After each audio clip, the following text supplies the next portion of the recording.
Salaf terdahulu sangat tidak suka untuk masyhur. Iya. Orang yang paling nggak suka masyhur tuh ulama salaf terdahulu, Pak. Paling nggak mau masyhur. Tapi qadarullah Allah masyhurkan juga gitu loh. Iya. Tapi masyhurnya dengan keikhlasan jadinya, Pak. Memang sudah sunatullah ya. Orang yang lari dari kemasyhuran malah masyhur. Imam Ahmad selalu lari dari kemasyhuran. Gak mau beliau masyhur. Masyhur. Sampai-sampai beliau berkata, ya, laqad ibtulitu bisyuhrah fa inni akhaf an yakuna hadza istidrajan. Aku sedang diuji oleh Allah dengan ketenaran sekarang ini. Aku khawatir jangan-jangan ini istidraj dari Allah. Ini Imam Ahmad berkata begitu. Ya, boleh dalam artinya beliau mengatakan lawaditu anni askunu bil wadi. Aku berharap tinggal di lembah sajalah, orang enggak kenal saya. Ya. Sampai begitu para salafus saleh, mereka pengen tinggal di lembah-lembah ajalah. Enggak perlu saya dikenal manusia, yang penting saya dikenal oleh Allah Subhanahu wa taala. Percuma terkenal di sisi manusia, terkenal di kalangan orang-orang, tapi enggak dikenal oleh Allah. Ya. Tidak dikenal oleh para malaikat yang ada di langit. Ya akhal Islam, azakumullah wa iyyakum. Ikhwatul Islam, azakumullah wa iyyakum. Di antara contoh lagi ya tentang salafus saleh. Dari Habib bin Abi Thabit ia berkata, kharaja Ibnu Mas'ud dzata yaumin fattaba'ahu nas, faqala lahum, alakum hajah? Qalu la. Walakin aradna an namshiya ma'ak. Qala irji'u fa innahu dhillatun littabi wa fitnatun lil matbu'. Berkata Ibnu Mas'ud, Habib bin Abi Thabit berkata, suatu hari Ibnu Mas'ud keluar, lalu orang-orang mengikuti di belakangnya. Lalu kemudian Ibnu Mas'ud pun membalikkan badannya ke mereka dan berkata, ada kebutuhan apa kalian ikut aku? Kata mereka, tidak ada, kami hanya ingin berjalan di belakang engkau. Kata Ibnu Mas'ud, pulang kalian, pulang. Karena perbuatan kalian ini menjadikan hina yang mengikutinya dan fitnah buat yang diikuti. Fitnahnya kenapa, Pak? Ya ketika orang-orang ngikutin di belakang, jadi ketidakikhlasan muncul tuh, Pak. Ujub. Tuh lihat pengikut saya banyak, saya diikuti orang banyak, kan gitu. Ikhwata Islam, azakumullah wa iyyakum. Sehingga akhirnya dia ingin terlihat masyhur gitu loh. Ikhwata Islam, azakumullah wa iyyakum. Maka ya akhi, menginginkan ketenaran ini adalah perkara yang merusak keikhlasan. Jangan sampai kita tujuannya adalah supaya dikenal orang, ya akhul Islam, azakumullah wa iyyakum. Lihatlah bagaimana salafus saleh, ya, seperti Imam Ahmad, Imam Syafi'i, Imam Malik bin Anas, demikian pula Sufyan Ats-Tsauri. Kalau antum melihat mereka orang yang paling tidak suka tenar. Ini dia Ayyub bin Abi Tamimah As-Sakhtiyani. Beliau kalau berjalan gak mau di jalan biasa, Pak. Tapi beliau nyari-nyari jalan tikus. Ketika ditanya, kenapa sih aku tidak ingin dikenal orang? Apalagi Ayyub bin Abi Tamimah pada waktu itu sangat masyhur sekali akan ketenarannya. Tapi ternyata beliau sengaja nggak mau di jalan biasa. Sebab kalau di jalan biasa orang-orang kan wah masya Allah ketemu imam. Sengaja Ayyub cari-cari jalan yang orang nggak tahu. Masya Allah, ikhwatul Islam, azakumullah wa iyyakum. Iya. Demikian pula ya akhul Islam, azakumullah wa iyyakum, itu yang dilakukan oleh Abdullah bin Mubarak, sama juga begitu. Pernah waktu haji, padahal Abdullah bin Mubarak ini seorang ulama yang sangat masyhur. Tapi kan kalau di zaman dahulu sebatas masyhur nama kan, orangnya terkadang nggak kenal, nggak kayak sekarang nggak ada televisi, jadinya ya kemana-mana ketahuan, Ustaz Badru ya, alah capek deh. Kalau di zaman dahulu ya terkenal namanya Abdullah bin Mubarak sampai kemana-mana, tapi orangnya kayak gimana nggak tahu. Suatu ketika Abdullah bin Mubarak ya pergi haji, Kemudian Abdullah bin Mubarak kemudian membantu membagi-bagikan makanan kepada jemaah haji. Akhirnya orang pada desak-desakan sampai akhirnya Abdullah bin Mubarak terdorong jatuh. Kata Ibnu Mubarak, beginilah yang aku harapkan di saat orang tidak ada yang kenal aku. Masya Allah ya akhi. Iya. Ketenaran ya akhi, azakumullah, ujian yang sangat berat. Berapa banyak orang yang menikmati yang namanya ketenaran, merasa dirinya tenar, sehingga akhirnya penyakit-penyakit hati itu seringkali muncul di hati seseorang yang selalu mengharapkan ketenaran. Ketika seseorang ya dia tenar dan Masya Allah namanya sudah terkenal kemana-mana, ya akhal Islam azakumullah, seringkali terkadang dia harus berbuat sesuatu yang sebetulnya tidak sesuai dengan keadaan dia sebenarnya. Dia melakukan sesuatu yang tidak sesuai dengan ucapannya demi untuk orang itu memuji dirinya. Maka dari itu ya akhi azakumullah, ini yang kedua. Yang ketiga, as-salaf wal khauf minal ujub. Salafus saleh terdahulu sangat khawatir dengan penyakit yang namanya ujub. Tahu ujub enggak? Ujub itu berbangga dengan kelebihan. Bedanya dengan sombong apa, Pak? Apa bedanya ujub sama sombong? Tipis. Kalau ujub hanya sebatas berbangga dengan amal. Tapi kalau sombong disertai dengan menganggap remeh orang. Makanya Rasulullah SAW ketika mendefinisikan sombong apa? Batarul haqqi wa ghamtun nas. Sombong itu artinya kamu menolak kebenaran dan menganggap remeh manusia. Ya. Kalau ujub, mungkin ujub dia tidak menganggap remeh orang. Dia juga tidak menolak kebenaran, tapi dia merasa bangga dengan amalnya itu. Ujub gitu loh, Pak. Ya. Dan Al-Imam Ibnu Qayyim mengatakan bahwa ujub itu bisa membatalkan amal, menghapus amal. Syekh Utsaimin rahimahullah menjelaskan kenapa ujub itu bisa menghapus amal. Karena orang yang ujub dengan amal seakan-akan dia mengungkit-ungkit kepada Allah akan kebaikan dia. Mengungkit-ungkit kebaikan kepada orang aja menghapus apa? Amal, apalagi mengungkit kebaikan kepada Allah. Iya. Makanya disebutkan dalam hadis Nabi SAW, salasatun, ada 3 orang yang tidak akan dilihat oleh Allah, la yanzurullahu ilaihim wa la yukallimuhum wa la yuzakkihim wa lahum adzabun alim. Ada 3 orang yang tidak diajak bicara oleh Allah, tidak dilihat oleh Allah, tidak disucikan oleh Allah, dan bagi mereka azab yang pedih. Siapa di antaranya? Yang pertama, al-mannanu lima a'ta, orang yang mengungkit-ungkit kebaikan yang pernah ia berikan kepada orang lain. Ini dibatalkan oleh Allah amalnya. Allah juga berfirman, ya ayyuhalladzina amanu la tubtilu shadaqatikum bil manni wal adha. Hai orang-orang yang beriman, jangan kalian batalkan amal kalian, sedekah kalian dengan mengungkit-ungkit dan menyakiti. Maka kata Syekh Utsaimin rahimahullah, orang yang ujub bangga dengan amalnya seakan dia mengungkit amal itu kepada Allah. Inilah sisi kenapa orang yang ujub dengan amal itu membatalkan amal tersebut, ya akhal Islam azakumullah wa iyyakum. Dan ujub itu, Pak, ya, masuk dalam segala sesuatu.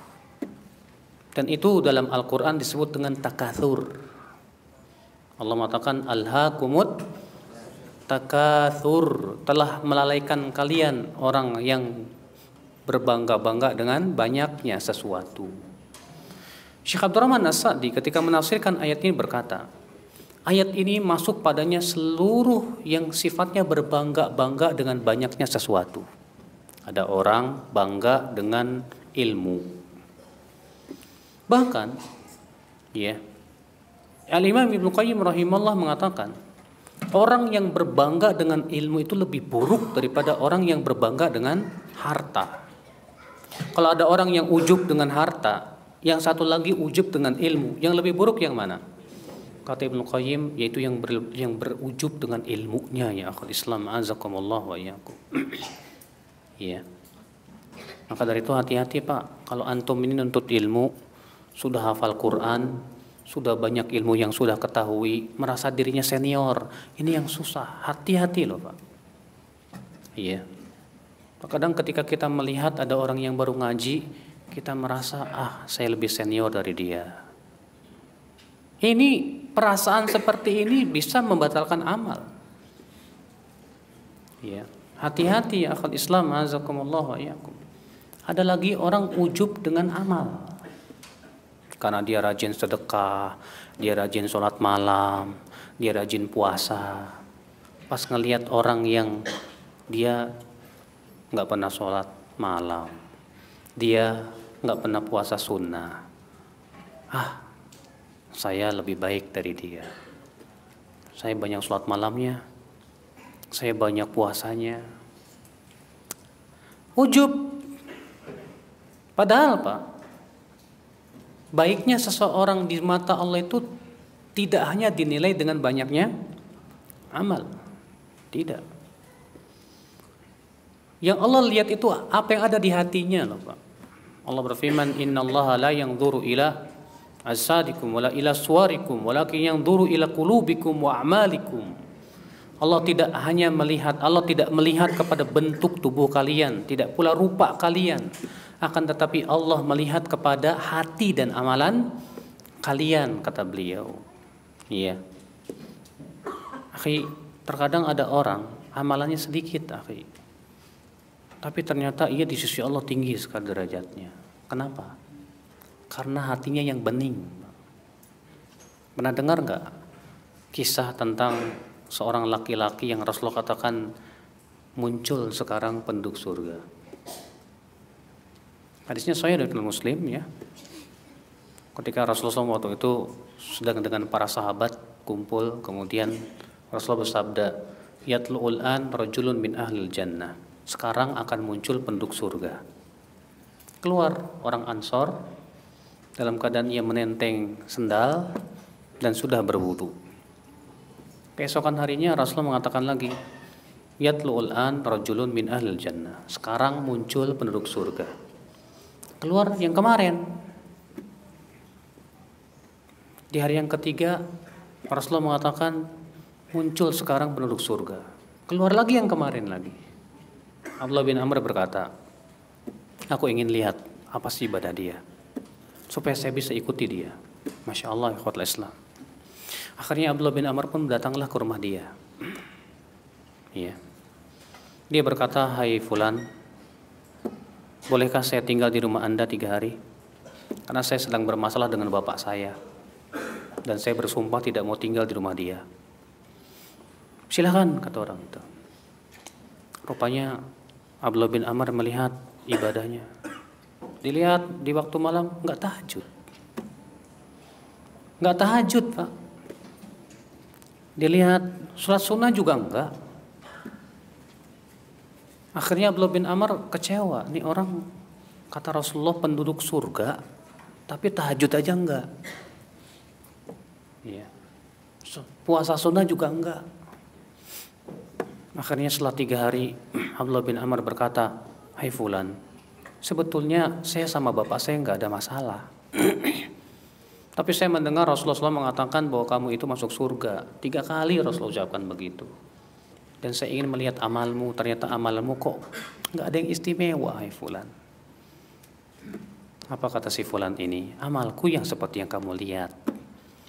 Tapi aku tidak pernah merasa dengki kepada siapapun juga. Oh, ini rupanya. Hatinya yang bening, hatinya yang bersih. Itu yang menyebabkan dia masuk ke dalam surga. Akhwat Islam, azakumullah wa iyyakum. Maka dari itu ya akhi, ya, kita jangan merasa karena kita ini lebih banyak amalnya, lebih lama ngajinya, lalu kita merasa diri kita lebih senior. Belum tentu antum lebih baik dari dia. Dari mana antum yakin bahwa antum lebih baik dari dia? Antum yakin apa yang ada di hatinya itu lebih baik dari antum? La wallah. Iya. Makanya Bakar bin Abdullah Al-Muzani berkata, aku apabila melihat orang yang lebih tua, aku bergumam begini, Ya, dia sudah mendahului aku dalam kebaikan, dia lebih baik dariku. Ketika aku melihat orang yang lebih muda dariku, aku bergumam, aku lebih mendahului dia kepada kemaksiatan. Dia lebih baik dariku, Masya Allah. Iya. Demikian kalau kita melihat orang berbuat maksiat, coba kita malah mikir, Pak. Dia sekarang berbuat maksiat, nggak tahu mungkin dia akan taubat kepada Allah dan wafat di atas taubatnya. Sedangkan saya di atas ketaatan, nggak tahu saya meninggal di atas apa. Sehingga ketika kita bergumam seperti itu, kita selalu berada di atas hati-hati dan tidak ujub dengan amalan kita. Iya. Ikhwatul Islam, azakumullah wa iyyakum. Maka hati-hati, kata Ibnu Qayyim, hai kamu yang sholat malam, jangan meremehkan orang yang tidak sholat malam. Bisa jadi ia tidak sholat malam, tapi ketika dia bangun dia menyesal, aduh kenapa saya nggak sholat malam. Sementara kamu setelah sholat malam malah ujub, ya, dengan bangga dengan amalan kamu. Ternyata Allah tidak terima amalanmu karena ujubmu itu. Hati-hati ya akhwat Islam, ya. Berbangga dengan ilmu, dengan amal itu lebih berbahaya daripada berbangga dengan apa? Harta, kedudukan. Lebih berbahaya ya akhwat Islam, azakumullah wa iyyakum. Maka ya akhi, ya, Abdullah bin Umar saja ketika dipuji, ya, beliau berusaha ya untuk menghilangkan rasa ujub itu. Ketika dia memuji Abdullah bin Umar, kamu ini Masya Allah khairuna, orang yang terbaik di antara kami. Dan bapak kamu pun juga orang yang terbaik. Kata Abdullah bin Umar apa? Saya ini bukan orang terbaik di antara kamu. Iya, bukan. Saya ini hanya hamba Allah. Tapi saya takut kepada Allah, saya berharap juga ya akan rahmatnya. Omongan kamu itu bisa membinasakan saya. Masya Allah. Iya, makanya akhi kalau ada orang memuji kita, jangan biarkan, tegur dia. Karena pujian itu pertama membuat kita ujub, yang kedua membuat kita ria. Makanya kata Rasulullah SAW, ya, uhthu at-turab fi wujuhil maddahin atau kama qala. Taburkan debu ke wajah orang yang suka memuji itu. Ya. Karena Ibnu Umar dipuji-puji gitu kan. Kemudian Ibnu Umar berkata, tahukah kamu Rasulullah SAW melarang memuji seseorang di depannya? Oh gitu ya, iya. Diambil debu, taburin ke wajahnya. Tapi ingat Pak, mengamalkan hadis ini juga hati-hati ya. Jangan, ini kan ngamalin sunnah Rasul. Jangan, antum malah berantem, berabe nanti. Ya nggak bagus. Ikhwatul Islam, azakumullah wa iyyakum. Nah ini ya akhi, ya hati-hati. Terutama saya sebagai ustadz dan para ustadz ini lebih lagi Pak. Yang namanya ujub itu terkadang mudah banget lah Pak. Merasa bangga dengan banyaknya pengikut. Ya kalau kajian, wah hadir banyak. Mulai ujub tuh ada tuh Pak. Ya bangga dengan banyaknya orang yang hadir. Ini juga bahaya. Ya. Makanya acara-acara tablik akbar kayak ginian sebetulnya di zaman para ulama terdahulu paling ditakutin sebetulnya ya. Khawatir ujubnya itu loh gitu. Iya, khawatir. Makanya mereka orang-orang yang sangat ikhlas, Masya Allah. Iya. Tapi tetap aja karena mereka ikhlas malah tambah banyak yang hadir gitu. Karena Allah tahu keikhlasan mereka dan kejujuran mereka. Allah tahu bahwa mereka orang-orang yang paling jauh dari ujub. Maka Allah jadikan hati manusia pun suka kepada mereka ya akhwat Islam, azakumullah wa iyyakum. Iya. Sementara dia tidak mengharapkan apa-apa. Imam Ahmad setiap kajian itu yang menghadiri bisa sampai 60.000 orang, Pak. Iya. Subhanallah ya akhwat Islam, azakumullah wa iyyakum.